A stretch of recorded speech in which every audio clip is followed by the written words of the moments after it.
Hey everyone, today we're in historic Deadwood, South Dakota, which is a legendary Old West town. One of the more famous people to have set foot in Deadwood is none other than Wild Bill Hickok.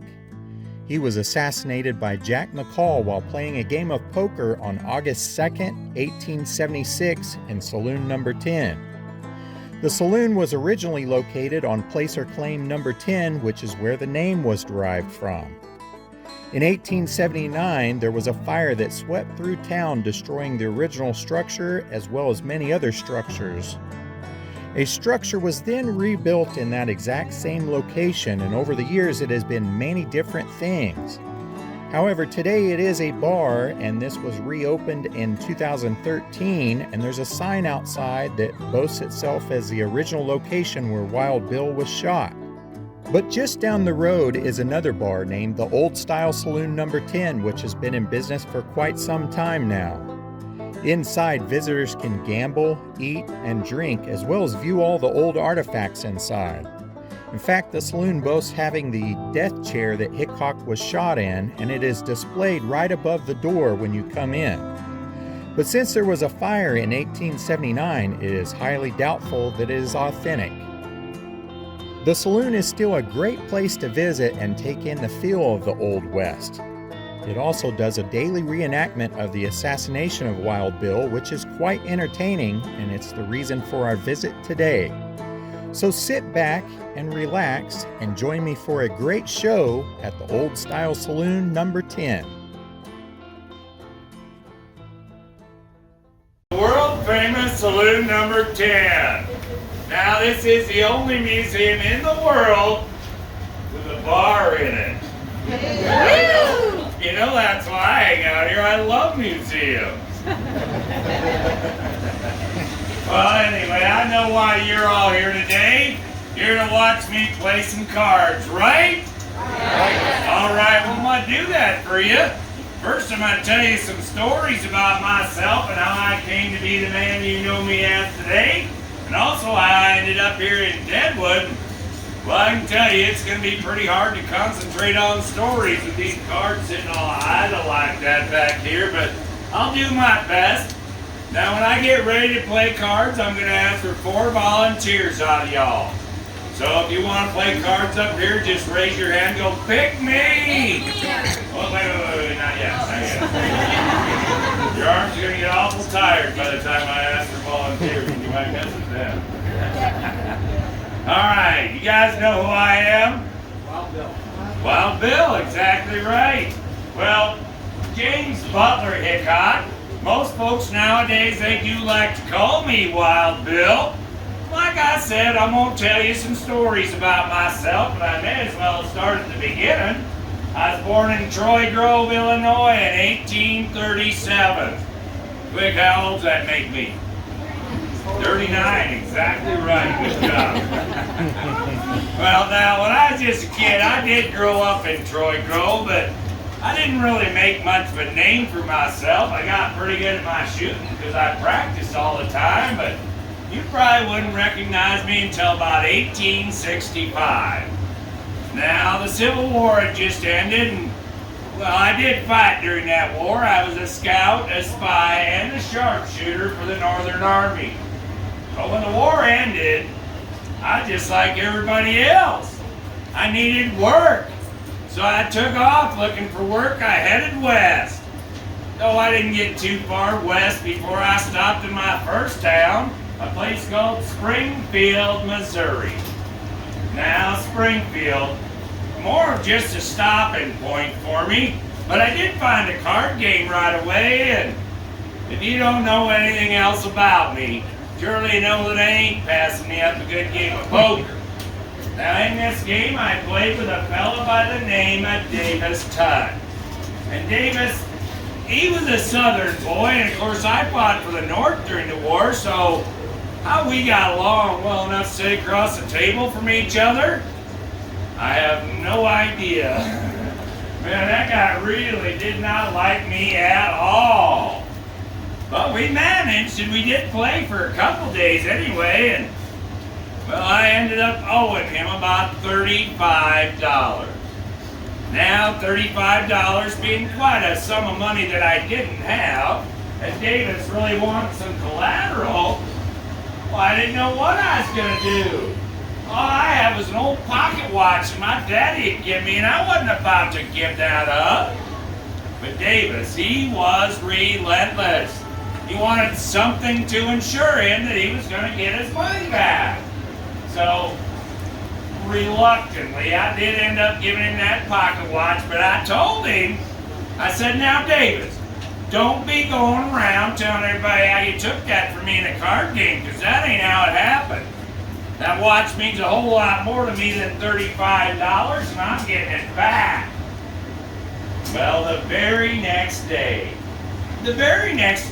here's Davis Tutt in the streets of Springfield, swinging that watch around, bragging to everybody, taunting me with it. Oh, I yelled at him across the town square, told him to knock it off, but he didn't want to listen. He yells back at me, I yell back at him. Then what's he do? He pulls out a gun and he takes a shot at me. Landed right at my feet. Well, if you know anything about the West, you don't take a shot at somebody unless you expect one coming right back at you. And I don't miss. I lined up at Davis 75 yards across that town square with my 36 caliber black powder pistol. Bang! One shot right through the heart. Well, the authorities there in Springfield were none too happy with me shooting a fella down in their streets. And they arrested me. They told me that I was liable for the death of Davis Tutt. Well, I said, what about self-defense? He shot first. Yeah, all the witnesses on his side say he was just funning around. He wasn't really shooting at me.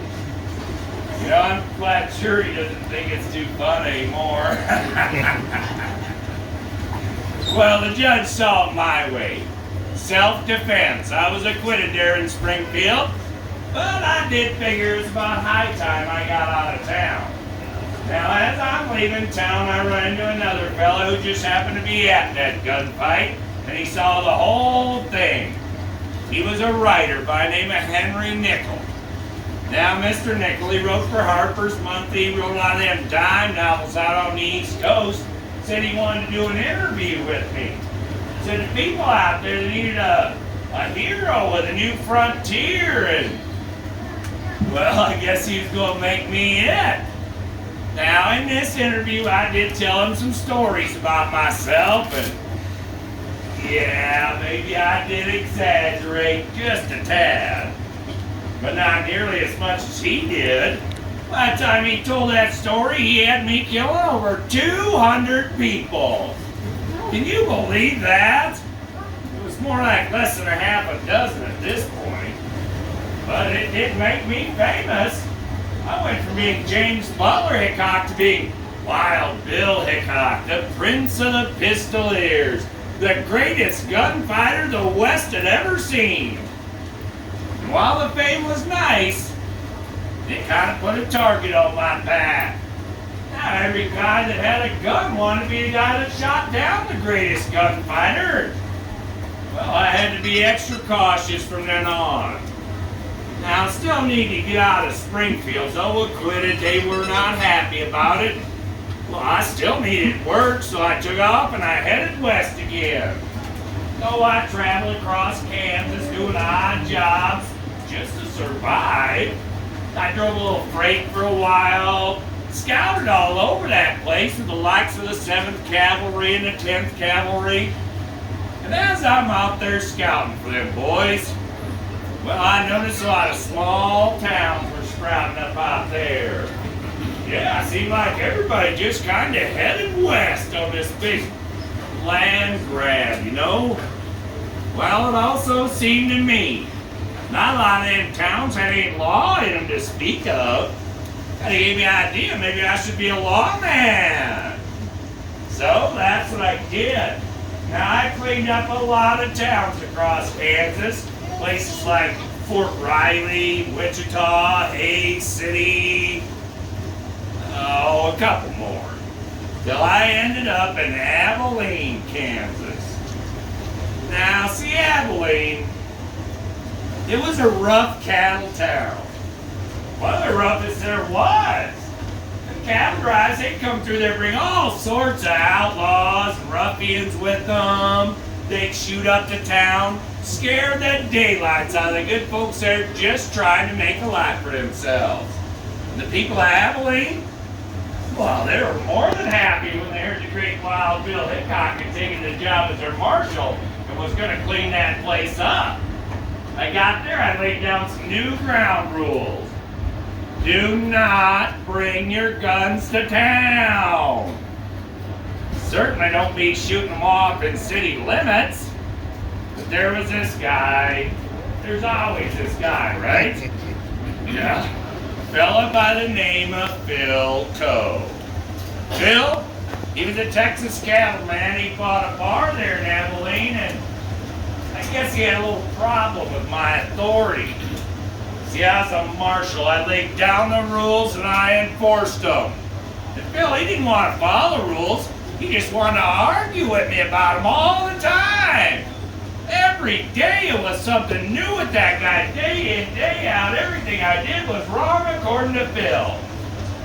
Now, I think we all know how them arguments is going to turn out. They're going to come to a head someday, and this one was no different. See, I'm sitting in the saloon early one evening, you know, having a drink, minding my own business, winding down from a long day's work, and I hear this ruckus in the street. People are screaming and hollering, guns are going off everywhere. I run outside to investigate, and who is it? It's Phil Coe and all his friends shooting up the town, scaring everybody. Well, much like Davis, I yelled at him to knock it off too, but he didn't want to listen either. Pretty soon we got a big shouting match going on, and, well, Phil reaches for his pistol. Big mistake. On clicker, I saw him reach for his, reached for my drew first, bam, shot him dead right there. But, like I said, he had all those friends with him. And they all had guns too. I'm not myself, I'm on the defensive. I looked up at them all and I yelled, "Who wants the rest of these?" Nobody said a word. Till I heard somebody yell my name from back in the alley. I turned, quick shot again. I shot my deputy, Mike Williams. You guys are laughing about that. Come on, let me try that again. I shot my friend, my deputy. Oh, it's way too late for that. You gotta know that. That was a bad day. I didn't much want to be a lawman anymore after that. So I gave it up, and I moved on. So I bounced across Kansas again, doing the things I like to do to try and make myself feel a little better. I mean, sure, I had a drink or several, but I didn't find good card games by any town I went to. Now, at this point in my life, after I'd shot my deputy in Abilene, my friends were worried about me. They said I was drinking way too much, spinning out of control, wasting my life away, and, well, they all wanted to give me a leg up of sorts. And when I ran into Buffalo Bill Cody, now I know y'all know who that is, and Buffalo Bill and our other friend Texas Jack, they come up to me and say, "Bill, we're taking a Wild West show out to the East Coast, and we would be honored if you would join us." Well, not doing much else at the time and really needing some money, I said, why not? Let's take that Wild West show out there and show them Easterners just how wild it really is out here. Truth be told, I didn't care for that. No, some people are showmen and some aren't. Buffalo Bill? Heck yeah, now there's a showman for you. Me? Oh, not so much.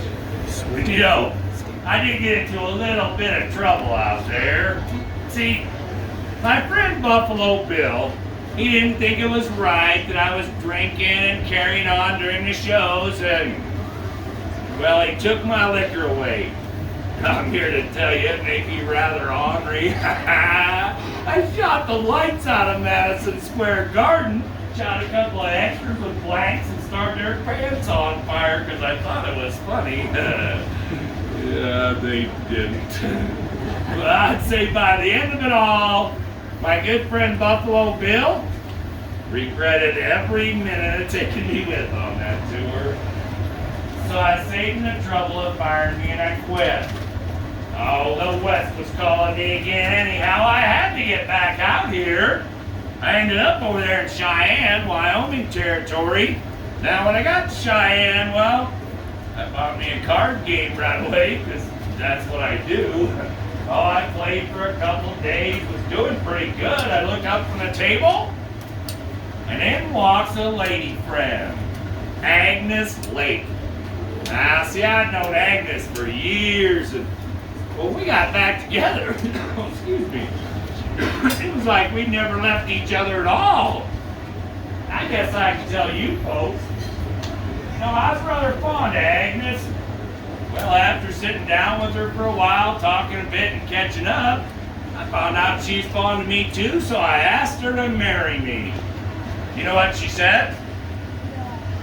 No, somebody say no back there? Come on now. You really think I'd tell the story and she said no? She said yes. Oh, we had a nice little wedding and I whisked her away on a honeymoon to Cincinnati. What? You're from Cincinnati? What's wrong? What are you laughing about? It's a great place for a honeymoon. They have river boats and everything. It's a clean city. Why am I here then? Are you on your honeymoon here? Anniversary? No. I don't know. I can't figure that out. At least all I know is at least it wasn't Cleveland. No, I shouldn't say that. People in Cleveland get mad at me. Anybody here from Cleveland? You're not going to admit it now. Well, looks like we're pretty good there. What are the odds anyway, right? Well, we did honeymoon in Cincinnati for a short spell, but Agnes, she had worked there. She's running a circus by this time, and well, I had to get back out here, so I left her there and I headed back west. Oh, I figured to myself, Cheyenne seemed like a right fine town. Maybe that's where I'll go start working on a fortune so me and Agnes can retire. Turns out, Cheyenne was not nearly as good to me as I'd initially hoped. Now, I went on this long streak of bad luck, you see. I lost all my money at the card tables. I ended up penniless in the streets of Cheyenne. You know what they did to me? They arrested me. They told me I was a vagrant. They told me to either leave Cheyenne right now or you'll spend the rest of your time here in the jailhouse. Now, not wanting to spend a whole bunch of time in the Cheyenne jail, I did heed them warnings and I left. But as I got to the outskirts of town, I ran into this big wagon train. Oh, biggest one I'd ever seen. I looked up front and who's running that thing? None other than my best friend in all the world, Colorado Charlie Utter. You guys know Colorado Charlie? Nobody knows Colorado Charlie? Surely there's somebody. He's famous. Come on, you guys. Maybe you should pick up a book every once in a while. Charlie and I, we've been best friends ever since I was a marshal in Hays City. And when he saw me on the edge of town like that, he gets this big grin on his face. He says, "Bill, get on this wagon train with us. Huge gold strike in the Black Hills of Dakota territory. I tell you what, you come with us, I got a gold claim up there. You can work the claim, I'll drive freight back and forth, and we'll split the money 50-50. Being how it was for me there in Cheyenne, that was not a hard decision to make. I hopped that wagon train with him. All sorts of fine folks on there, over 200 of them. 70 plus wagons, all filled with goods for this town right here. Now we headed north out of Cheyenne, spent about a week out on the prairie before we pulled up at Fort Laramie. Now, when we got to the fort, they were excited to see us. Well, at least the colonel was anyway. He come running right out the wagon train and says, "Fellas, so good to see ya. You gotta help me out here. Since these women showed up at the camp, I can't get a thing out of my guys. They don't get any sleep at night. They're staying up all night drinking and carousing with these women. Get them out of here, please." We look over, here's Dirty M and Madam Mustache. Some little, we don't have a mustache. No. Oh, I wasn't going to say anything. I just wanted to know if we had a mutual friend there. A little tidbit was there, and well, this other scrungy looking fella actually turned out not to be a fella at all. You know what I'm talking about, right? She's fine, Calamity actually. Jane. Yeah, oh yeah. Now, I also know you've been starting and spreading them rumors about myself and Calamity maybe somehow being romantically involved. Not true. Come on. Didn't I just tell you all I was married? And them rumors get back to Agnes. I'm in all sorts of trouble. Besides, you ever seen her?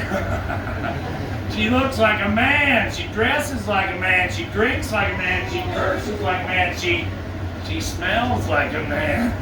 Yeah, no thanks. But you know, I probably shouldn't talk bad about Calamity though, because for all the problems that she has, well, she could very well be the coarsest woman on the history of this planet. But she has got a heart of gold. If you've got a problem, if Calamity Jane is anywhere around, I guarantee it's just the kind of person she is.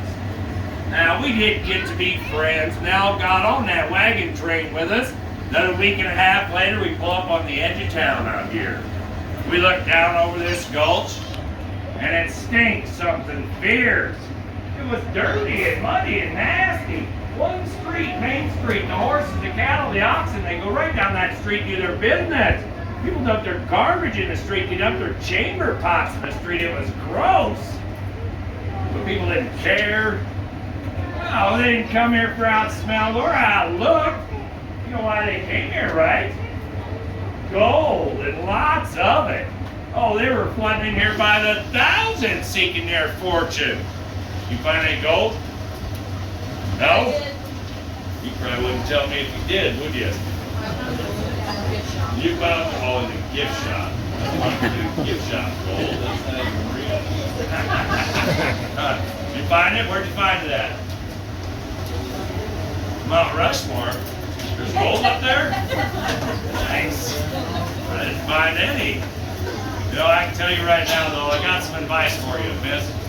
I got some advice for you. Somebody asks you if you found gold, you just go, "Nope, no luck yet, sorry." Because everybody's the same around here. They're all wanting that gold, and I'm no different. I mean, I want my fortune in gold, too. I knew I had a working gold claim out there. I went right out and I started working it. I worked it hard for about 3 hours. Yeah, I found out real fast that gold mining was not for me. But Deadwood being what it is, all those people, the gold, the saloons, the gambling halls, oh, it didn't take me long to find something else to do in this town. I was downtown playing cards. I got it done. I looked at the cards. All right, 4 volunteers out of y'all. That guy right back there. Yeah, right there. Go back there. That guy right back there. It's your turn. You got it. All right, Carl, you're right here. You own this place now. Charlie, you're over there. Captain, you're right there. You, sir, are Harry Young, my bartender. How you doing, Harry? Good to see you today. Get to work. This place is a mess. All right, tell you what, I'm having a talk with these fellas, let them know what it's like to play cards here in Deadwood. I'm pretty sure they know that they're pretty seasoned to me. Listen to this fella, he's going to tell you all about what's going on in this town right now.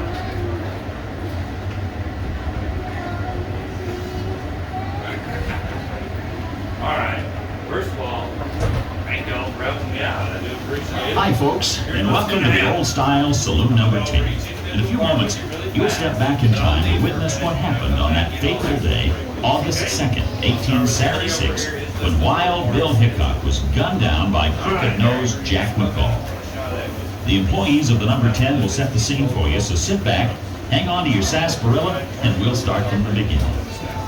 It was during the latter part of August 1875. Frank Bryant and a party of 7 gazed down into a gulch of tangled, broken trees, which from then on was to be known as Deadwood Gulch. They made their way to the bottom and began to pan for gold. Soon the cry of gold echoed up and down the canyon walls. They hastily built a crude cavities to their find, but nevertheless went on to prospect throughout the northern hills, only to return on November 8, 1875, to post a claim of their discovery. On the very next day, November 9, 1875, a second group filed a claim just short of 3 miles up the creek. This outlined a stretch that was destined to become known as the richest placer claim area not only in North America, but the entire Western Hemisphere. As news of this bonanza leaked out, the rush was on, resulting in a flood of mankind from all directions. The Army could no longer stop the Can I get another lemonade? of the fortune hunters. By August 2nd of 1876, Deadwood Gulch, now known as Deadwood City, and often referred to as Sin City, had acquired a worldwide reputation as a booming metropolis. Its surrounding hills and creeks were loaded with gold. Even greenhorns were said to be able to find nuggets, well, as they put it, bigger than horse turds. Its streets were lined with substantial businesses, offering everything from an opera house to dance halls, saloons and banks, stores of every sort, but mainly saloons and gambling dens. Deadwood Gulch was jam-packed with every variety of mankind, good and bad. The likes of Wild Bill Hickok, Seth Bullock, Wyatt Earp, Calamity Jane, Colorado Charlie Ike, California Joe, and Preacher Smith. Somewhere between 4,000 to 6,000 of them. They came with greed or lust and high ideals, but the frenzied excitement that Deadwood provided well satisfied their pioneer spirits. 2 guys named Nuttall and Mann couldn't picture themselves seeking their fortune as prospectors, and instead built a house on their placer claim, number 10, which became known as Saloon number 10. On the morning of August 2nd, 1876, Harry Young was tending bar in the number 10. His hair was greased, as was customary for bartenders in gold camps. This was essential as part of a method used by bartenders to collect a little extra loot for themselves. Before reaching into a prospector's poke for a pinch of gold to collect for a given whiskey, the bartender would rub his fingers through his greasy hair, thus oiling them well. He would deposit the unoiled gold dust into the boss's take, and by again rubbing his fingers through his hair, redeposit the oily flakes where it could be washed out later. It's said that there was a bald-headed barkeep who was known to have half a dozen hairpieces, all well-oiled. His take was enormous, as the laundering process was more efficient. The dance hall girls arrived on Colorado Charlie Utter's wagon train in late June, ready and willing to entertain the thousands of eligible prospectors. Some came with hopes of finding the right man. Others came simply to make their own fortune. Their attire, somewhat more revealing than what was thought to be proper, was looked down upon by those trained in ladylike etiquette, but nonetheless, they brought to the gold rush an air of reckless, dazzling excitement. By August 2nd, 1876, they were well established up and down Deadwood City's main street, working around the clock in one fashion or the other. Honky-tonk piano and their songs of promising spirit filled the air. Many an unlucky prospector could find hope for tomorrow, for he knew what the night would bring.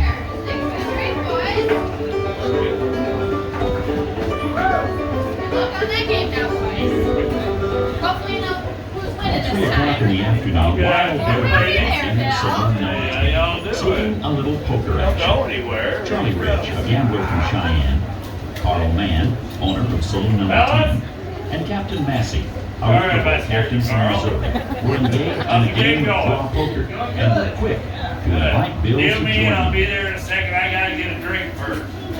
Got that whiskey, Harry. Wild Bill's reputation demanded that he be exceedingly cautious. For instance, he never liked to sit with his back to the door. The vacant seat was so located, and a lively debate between Charlie Rich and Bill resulted in an attempt on Bill's part to get Charlie's chair. Charlie! What you doing in my chair? This ain't your chair, Bill. It's my chair. No, it isn't. Bill You was know not I given said his there. Get request, out. and grudgingly, with great hesitation, Okay, how lucky took the you empty think it chair. is? Get out of my After a chair. few You minutes, ain't he getting stood the up chair. It's and my again chair. asked Charlie for his chair. Dang it, Charlie, I can't sit here. Bill You didn't know join it. this Now get out of that argument, chair and on this rare now. occasion, he Not settled gonna down, happen, sitting Bill. with his Not back to the gonna door.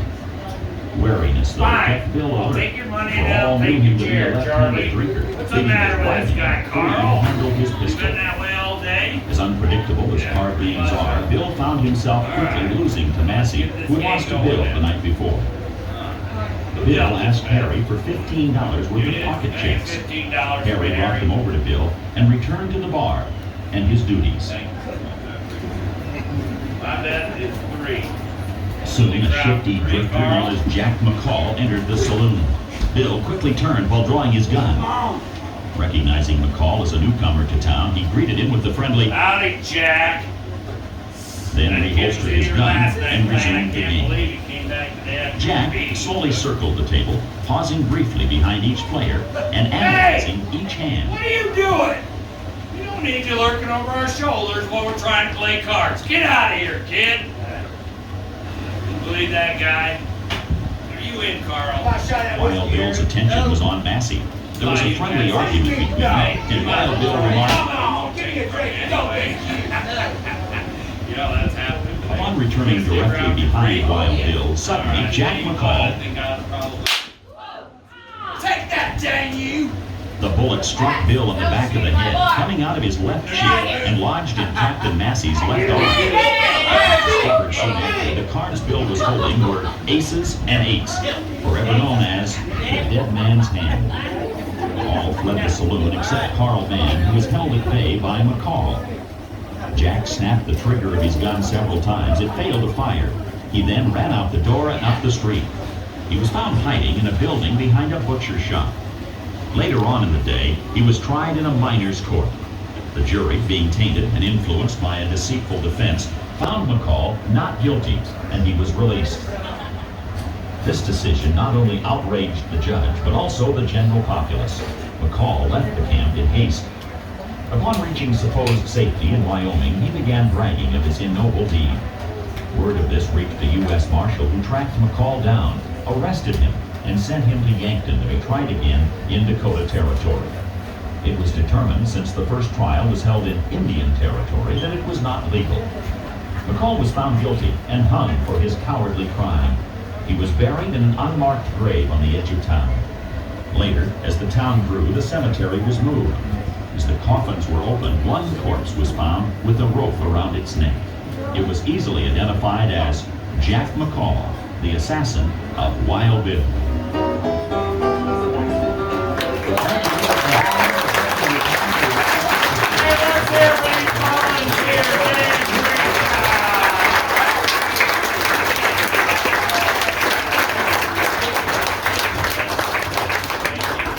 Hey, we'll be up here for a little while if you guys want a picture with me or Jack over here.